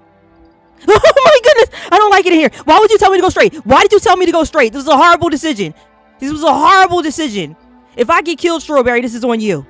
Suddenly in the distance, you notice a shadow. It is still and seems to be staring directly at you. I should have never went straight. I literally just opened the game and I'm about to die. Your heart begins to beat faster. You freeze for a moment trying to understand what it is. I don't need to understand what it is. I need to run. I should have never went straight. The shadow slowly approaches. You hear footsteps heavy and measured. Oh, goodness gracious. You don't know if it's friend or foe. It's probably foe. You must decide quickly. It's a foe. Run away. Run. I'm out of here. You didn't wait. You spun around and ran. The footstep behind you quitting, but you didn't look back. Like, why would I look back? That's stupid. You turned a corner, then another, and finally found yourself before a familiar door. You ran into the corridor near your bedroom and stopped, catching your breath. All is quiet. No more footsteps are heard. Where to next? Well, I ain't going straight ahead no more. Oh, goodness gracious. I'm sorry. You should be sorry, Strawberry. You should be sorry. But I forgive you. I'm going to the right now. Where should I go? To the right. Hopefully there's nothing creepy to the right. Inner courtyard to the left, a passage emanating light. In the far left corner, a small door. Ahead to the right, another door with 2 leaves. Which way? I don't know. I don't know which way to go. I don't know. I guess I'll go this way. You walk down a dark corridor. The silence is broken only by your footsteps. Suddenly in the distance, you notice a shadow. Oh my goodness, another shadow. It is still and seems to be staring directly at you. Your heart begins to beat faster. You freeze for a moment trying to understand what... I can't keep running from shadows, man. I ran from the other shadow, but do I run from this one? Maybe I don't run from this shadow. Maybe I stay? The shadow draws nearer. You hear footsteps heavy, deliberate. Lorcan? You think it's Lorcan? I'm hoping it's Lorcan. I really am, because if it's Lorcan, I will stay for Lorcan. You do not know whether this is friend or foe. You must decide quickly. I'm going to freeze. You freeze in place. Your feet feel as if they are rooted to the floor. The shadow approaches. Your heart pounds so loudly that it seems to echo through the entire corridor. Ba-boom, ba-boom, ba-boom, ba-boom. But when the figure steps into the light, you recognize familiar features. So it's a friend. It is Sir Lorcan. Yes. Sir Lorcan. Oh, the name of the game is My Fiance is a Fiend. I downloaded it on itch.io and it was free and it's a demo. So it's not like a full game yet, but it is free. And even though it's not a full game, there's like a lot of game to play. Because I played like an hour yesterday and somebody in chat was like, oh, it's like 3 hours. So like, there's a lot of game to play. But yeah, download it on itch.io. And yes, I do believe that there's yandere stuff going on. I think. Probably. Yeah. It is Sir Lorcan. You step into the inner courtyard and hear the familiar clang of metal. In the moonlight, Sir Lorcan trains with his sword. His movements are precise and relentless, yet fatigue lingers in them. Your Highness, you are not sleeping? The evening candles have long since burned out. You must rest. Don't tell me what to do, Sir Lorcan. I'm not sleepy. Are you training in the middle of the night? You're not sleeping either. How you gonna be mad because I'm not sleeping when you're not sleeping? Worry about yourself, Sir Lorcan. Unless you want to sleep together and then I go to sleep then, you know. Sleep will not come, and the sword helps distract me from my thoughts. He sets his sword aside and takes a step towards you. Through the visor, you feel his gaze warm and troubled. Has something happened? You look sad. I can see it even in the darkness. I'm sad because you won't take your helmet off. And I want to know what you look like. I cannot sleep. Too many thoughts. Too many questions. And not enough answers. What are you thinking about? Perhaps I can help. I'm thinking about you, Sir Lorcan. I'm thinking about you. That's why I'm here. That's why I didn't run. About today? About the king? About the fact that he called off the ritual? What even is the ritual? I'm so confused. Called off? I did not know. The king rarely changes his plans. He must have strong reasons. Do you know what those reasons are? Because he didn't tell me. He said I needed the rest. Okay, so he did tell me, but I think it's more than that. But I feel that it's not the whole truth. I think he is hiding something. I do not know what drives the king, but I know he would not do this without reason. Perhaps he wants to protect you from something that might be dangerous. You fall silent, gazing at the moon. The silence feels thick, yet not burdensome. Lord Ken, I want to ask you something. Take the helmet off! What is it? Anything within my power, I will do for you. Finally, take off your helmet, please. It is easier for me to speak when I can see the face of the one I am talking to, and I want to see you. He freezes for a moment, then slowly raises his hands and removes his helmet. He's removing his helmet. He's removing his helmet. Oh, okay. Okay, he can keep the helmet off. I was thinking if he took the helmet off and he ain't looked right, then he could put the helmet back on. But no, he could keep the helmet off. He could keep the helmet off. He don't need to put that helmet back on ever again. You see his face tired, yet handsome. Red eyes that now look at you with uncertainty. Light hair tousled from training and a scar crossing his cheek. I warned you, I am not handsome. Lord Ken, stop lying, okay? Just stop the cap. Am I saying that right? Stop the cap, man. I warned you, I am not handsome. But you are a liar because you are handsome. Do not be frightened. I know my eyes, they frighten people. You do not frighten me. You are handsome, Lord Ken, and I am glad you took off your helmet. You reach out and gently touch his cheek. Okay, so I'm just going to touch him without permission? Okay, I guess he's okay with it. You reach out and gently touch his cheek with your unwashed hands, tracing the scar with your finger. He flinches, but he doesn't pull away. So it's okay to just touch him without his permission. Your Highness, I do not know what to say. Honestly, you should say stop. You should tell me to stop. I should not be touching you without your permission. Like, I asked you to take your helmet off and then I just start touching your face. Like, I don't know why I'm doing that. I don't think that should be allowed. You do not have to say anything. Just let me stay by your side. You look tired. Nope. I understand why you hide your face, but nope. You do not frighten me. You are handsome, Lord Ken, and I am glad you took off your helmet. Yeah. I do not know what to say. No one has ever said such words to me. Usually people look away or whisper behind my back and tell me to put my helmet back on.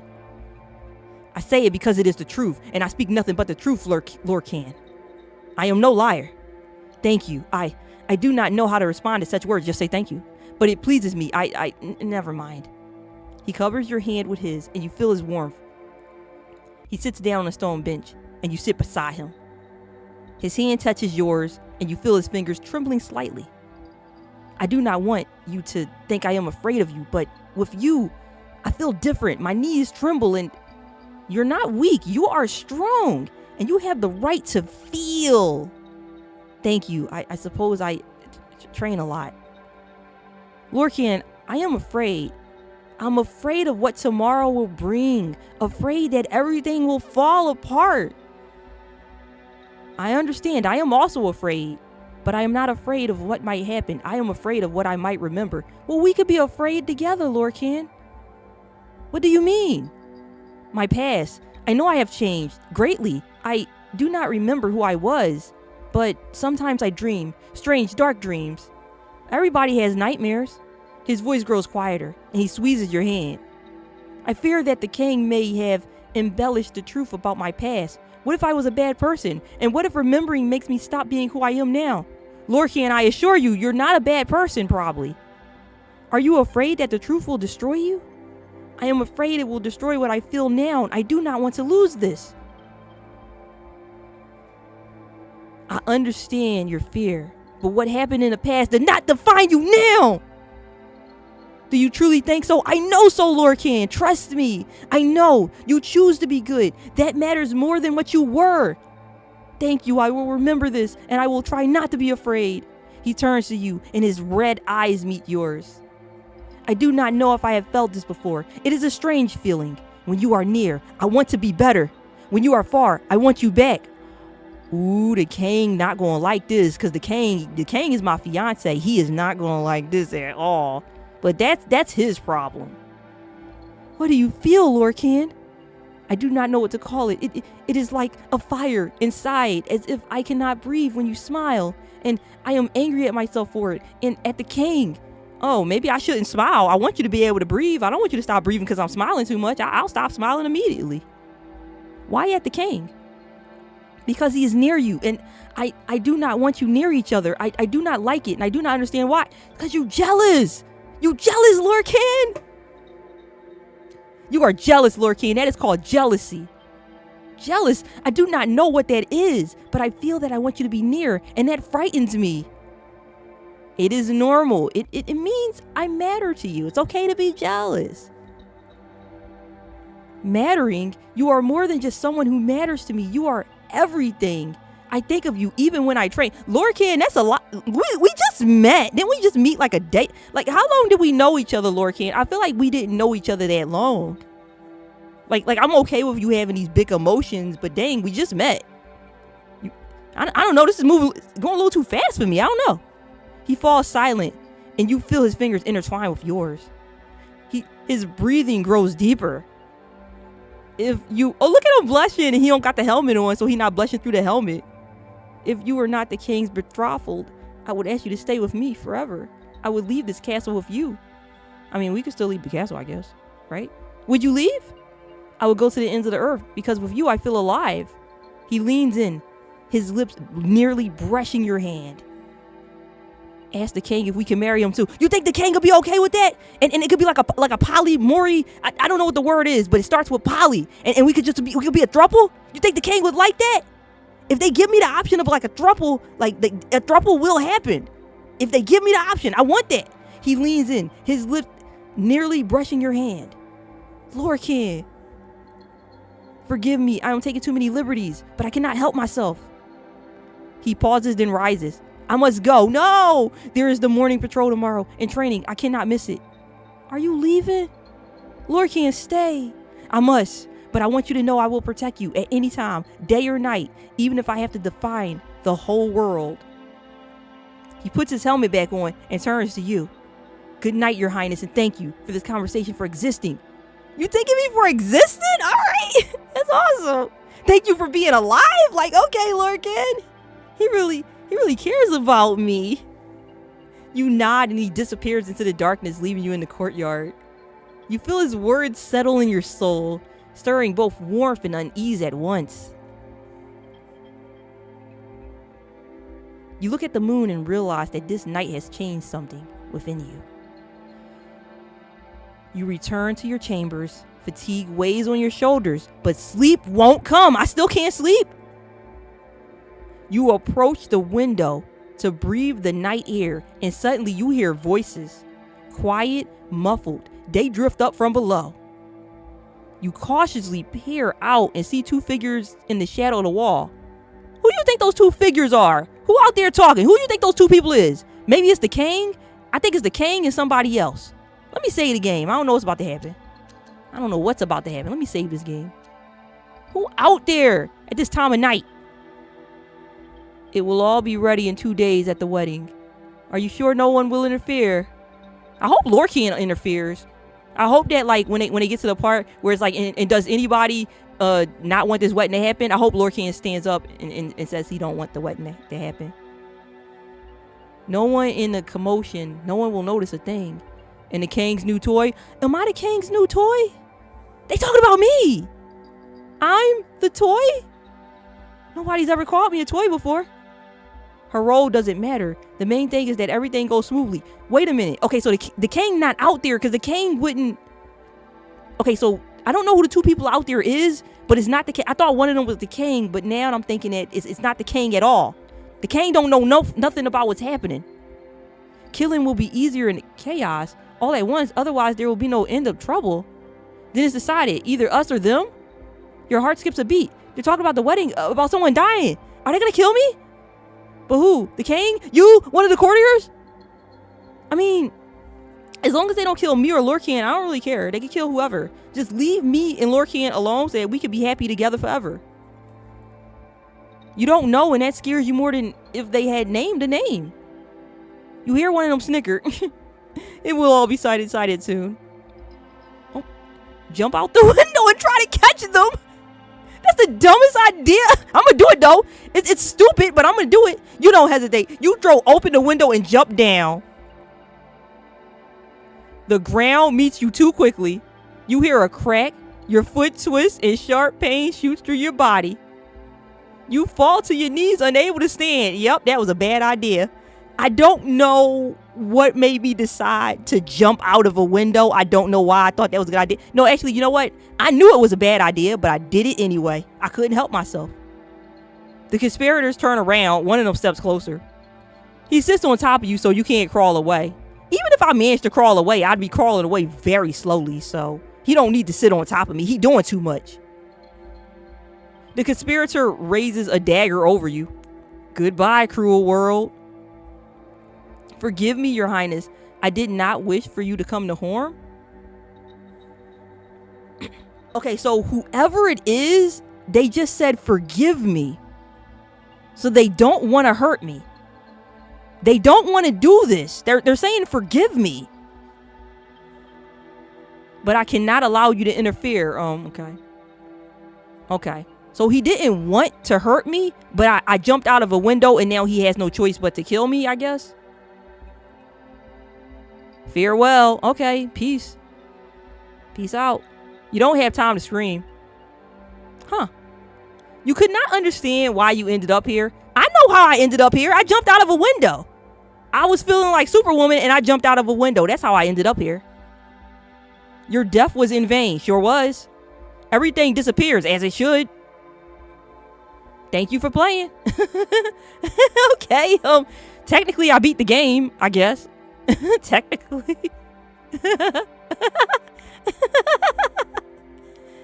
Huh. I should probably reload and not jump out the window this time, huh? That's what I should probably do, huh?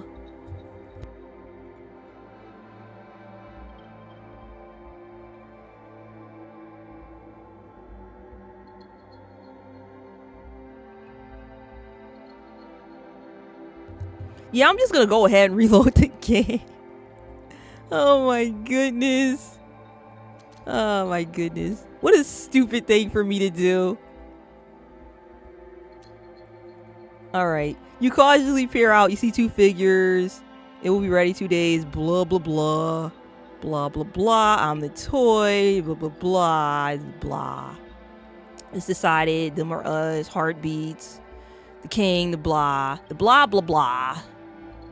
Okay, this time I'm not going to jump out the window. That was stupid. I'm going to stay and try to hear more. I'm going to eavesdrop from afar. You freeze, try not to breathe. The voices grow quieter. Tomorrow at dawn in the chapel. And not a word to anyone. They vanish into the darkness. You hear only fading footsteps. You step back from the window. Your heart is pounding. Ba-boom, ba-boom, ba-boom. They were talking about a murder at the wedding. You know you should do something, but you don't know what. I know what to do. I'm not going to jump out the window. That's what I'm going to do. Or rather, that's what I'm not going to do. Not going to jump out that window again. Suddenly, you hear a sound at the window. Someone is climbing the wall. Oh, dear, no. You freeze. Could it be one of them? Ooh, let me say the game. I don't know what's about to happen. Let me just save again, just in case.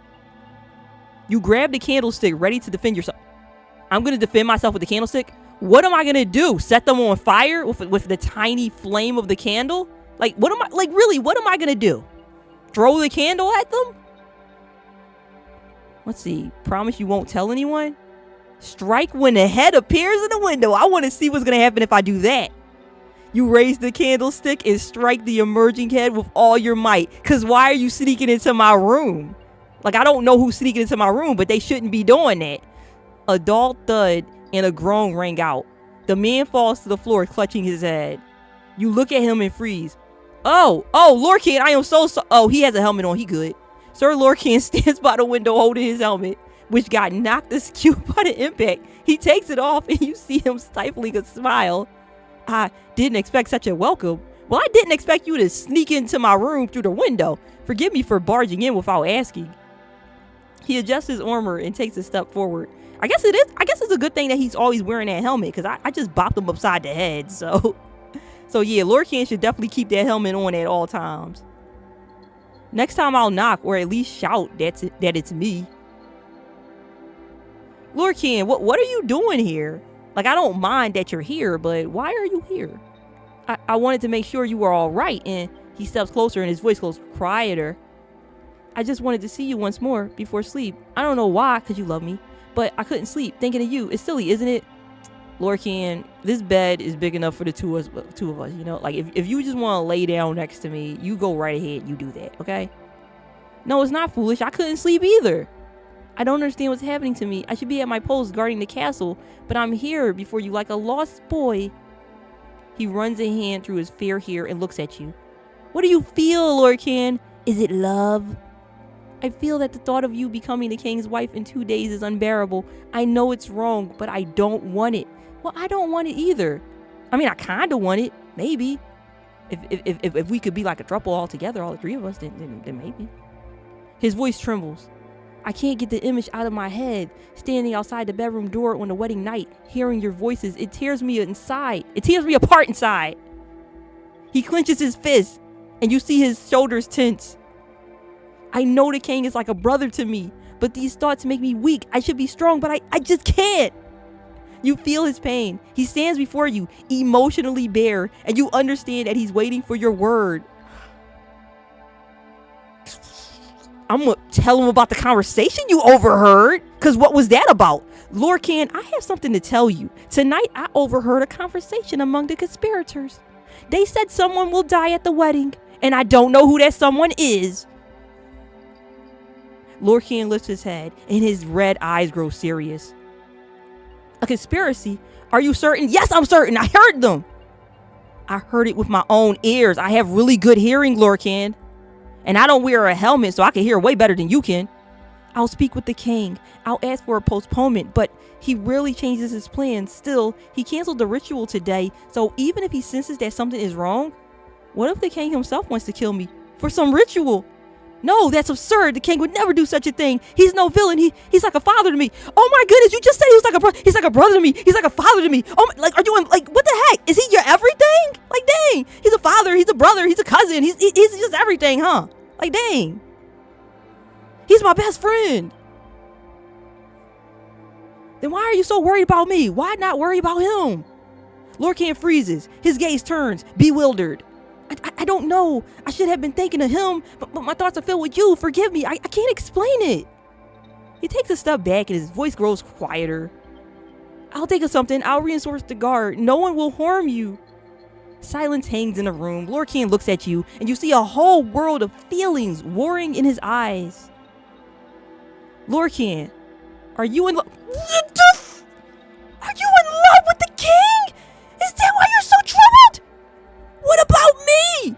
I thought he was in love with me. He in love with the king? But what about me, though? Actually, no, this can work. If he's in love with the king, but he's in love with me, this could work. This could work. All right. This could work. All right. No, I'm not in love with him. I start to feel angry at him when I imagine him holding you. I don't understand it myself. At first, I thought it was happiness for him, but now it feels like a loss. He falls silent, and you see his hands tremble. So you're not in love with the king. Lorcan, you're confusing me. Do you want to be with me? Do you want to be with him? Or do you want to be with the both of us? Like, you need to let me know. I need to figure this out. Try to calm Lorcan down. Lorcan, listen to me. You shouldn't blame yourself for your feelings. It's okay to feel, okay? It's normal. You take a step forward towards him, and he flinches. What you flinching for? I'm not gonna hit you. Normal, I'm supposed to protect you, and instead, he's so whiny. Goodness. Normal, I'm supposed to protect you, and instead I feel things I shouldn't. I feel both of you and the king. He's so whiny.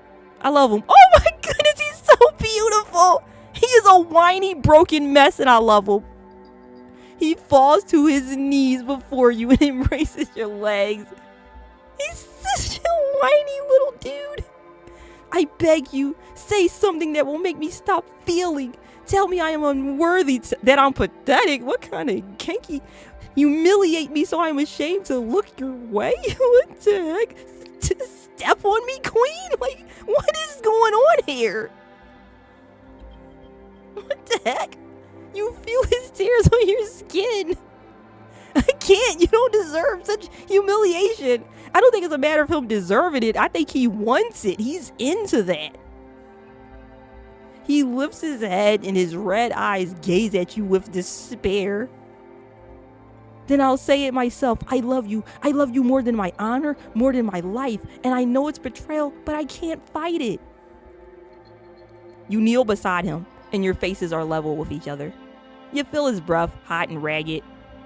His arms still embrace your waist, his fingers gripping the fabric of your dress as though he's afraid to let go. Because if he let go, I might jump out a window again. Who knows? Lorcan, I don't know what I feel, but I know you're dear to me. He raises his hand and touches your cheek. His palm is rough, but gentle, and hopefully clean. Tell me this is wrong. Tell me I should leave. I'll obey. No, you stay. I don't want you to leave. You stay. You stay like a good little doggy. I think he'll like it if I call him doggy. I don't know. I think he'll probably be into it. Then let me stay, at least for this one night, just to be near you. You feel his fingers slide down your back, pulling you closer. His forehead touches yours, and you feel his shiver. I don't know what tomorrow will bring. Tomorrow will be tomorrow, but right now I want to remember this, to remember you as you are now.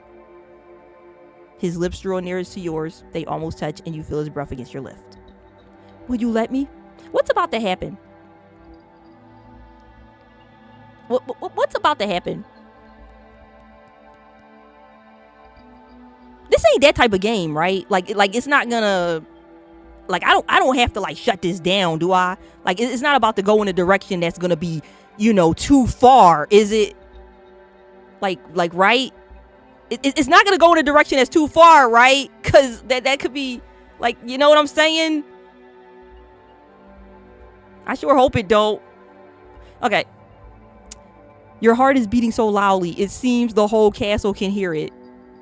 Yes. His breathing grows deeper, but he doesn't kiss you. Instead, his forehead rests against yours, and you feel him tremble. Oh, thank goodness. Thank goodness. I'm only happy he didn't do that because I didn't want it to go too far. I was a little bit nervous about what was going to happen. His hand slides to your neck, fingers tangling in your hair, and he pulls you closer until your bodies meet. He trails his nose along your cheek, breathes in your scent. And I know I smell good because, I take baths and whatnot. And his breathing grows uneven. I want to remember this. How you smell, how you breathe. I'll think of it every day until we meet again. Lorcan. Oh, so he's just sniffing me. Okay. That's pretty PG to just sniff somebody. That's not like rated, His fingers stroke your hair and you feel him grow calm, pressing against you. You have no idea how much this moment means to you. At least he rises and helps you to your feet. At last. I must go, but I'll return. You can always call for me. He puts it on his helmet and heads for the window. I was so scared that was going to go in another direction. I really was. I really was scared. I was so scared. Good night, my lady. I was okay with it going in another direction, but I was definitely going to have to shut this whole thing down if it did. You know what I'm saying? He vanishes into the night, leaving you with burning cheeks and trembling hands. You sit on the bed for a long time, processing his words, his despair, his love. It all mingles with your own feelings. You look at the window and it feels as though you can still feel his touch. Fatigue overtakes you and you sink into sleep. I can finally sleep. Oh.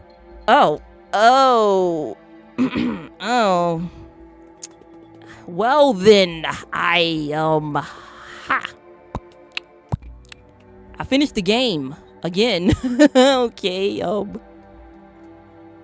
mean, that was one route. There are other routes, I guess. I mean, I guess I could reload it and play another route. I could do that. Let's see.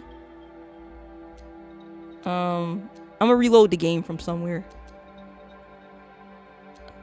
I'm gonna reload the game from here. Okay.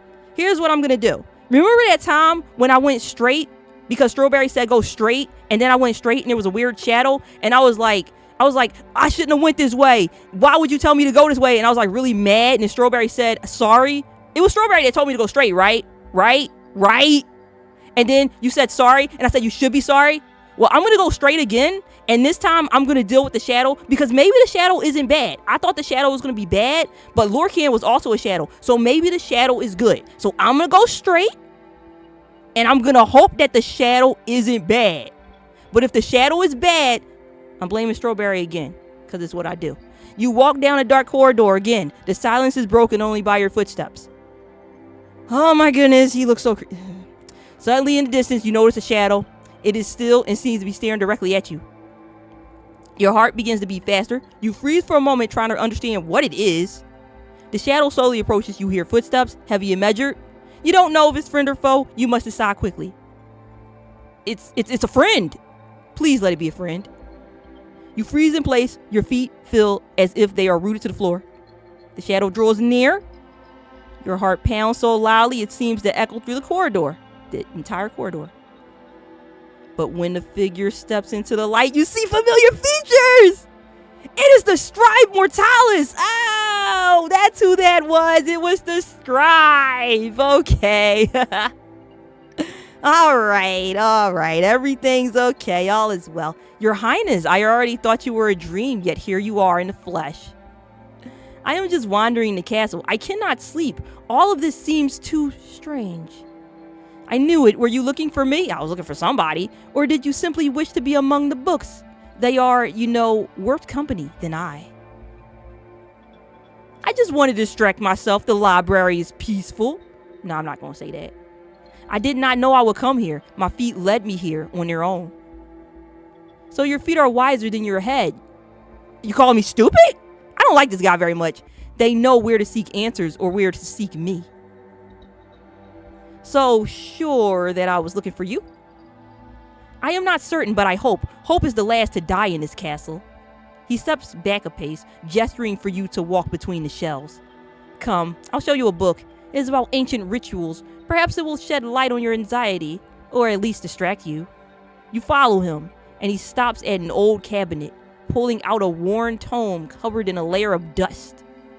When he turns, his gaze becomes intent.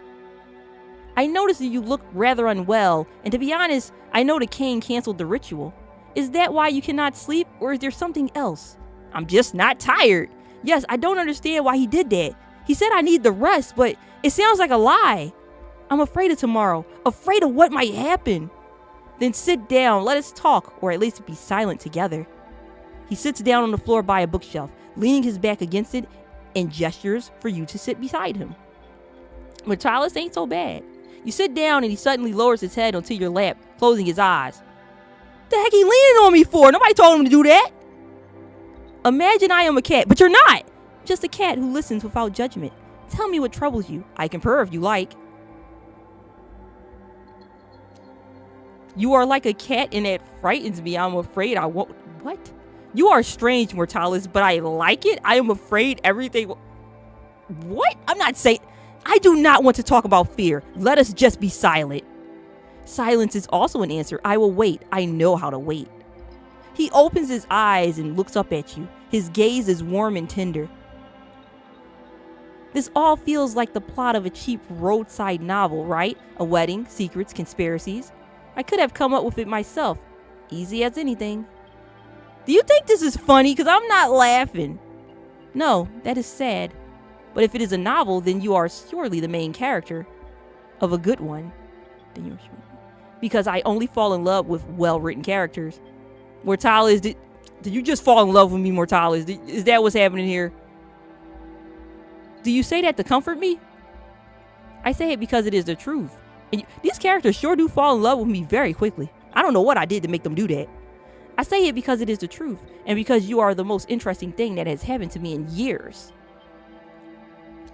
You're joking again. Joking, perhaps, but if I weren't joking, you would run away, and I don't want that. I want you to stay, at least for this night. For this night? Tonight, I want to be the only one by your side, even if tomorrow I am nothing more than a scribe again. His hand touches your cheek, glides along your neck, and stops at your shoulder. His breathing grows deeper. You have no idea how much I want you to stay.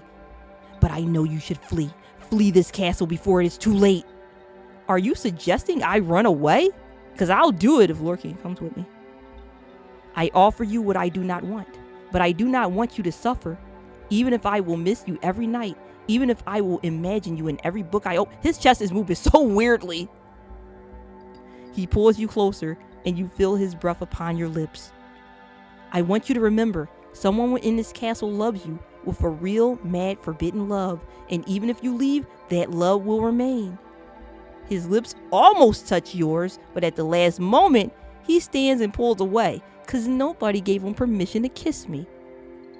Know your place, Mortalis. But these are just empty words. Perhaps the wine has clouded my mind, though I haven't drunk any today. Using the old I'm drunk excuse, but you ain't drank nothing to get drunk. He stands extending his hand to help you rise. His fingers linger on yours longer than necessary, and he squeezes them firmly. Go, Your Highness. Rest. Tomorrow will be a new day. Thank you, Mortalis, for listening, for pretending to be a cat. Always welcome. I love listening to beautiful voices, especially yours. He sees you to the door and closes it behind you, but you sense that he stands there long afterward, his forehead pressed against the wood. You walk down the corridor, feeling his words settle in your soul, leaving behind a heat and an unease. You don't know what tomorrow will bring, but one thing is clear. Mortalis has become more interesting to you, but not more interesting than Lorcan. You return to your chambers, fatigue weighs on your shoulders, sleep won't come. You approach the window, you breathe the night air, suddenly you hear voices. Oh, it's the same thing that happened before. They out there talking about how they want to kill somebody. I don't need to watch this part again, it's just the same thing. Okay, I don't jump out the window because last time I did that was a really bad idea. Okay, so somebody trying to sneak in. I wonder if it's Mortalis trying to sneak in this time. I'm going to hit him upside the head. You raise the candlestick and strike the emerging head with all your might. A dull thud and a groan rang out. Is it Mortalis? The man falls to the floor clutching his head. You look at him and freeze. Oh no, it's Lorcan. Wait, is this the same thing again? Oh, this is the same scene. Okay.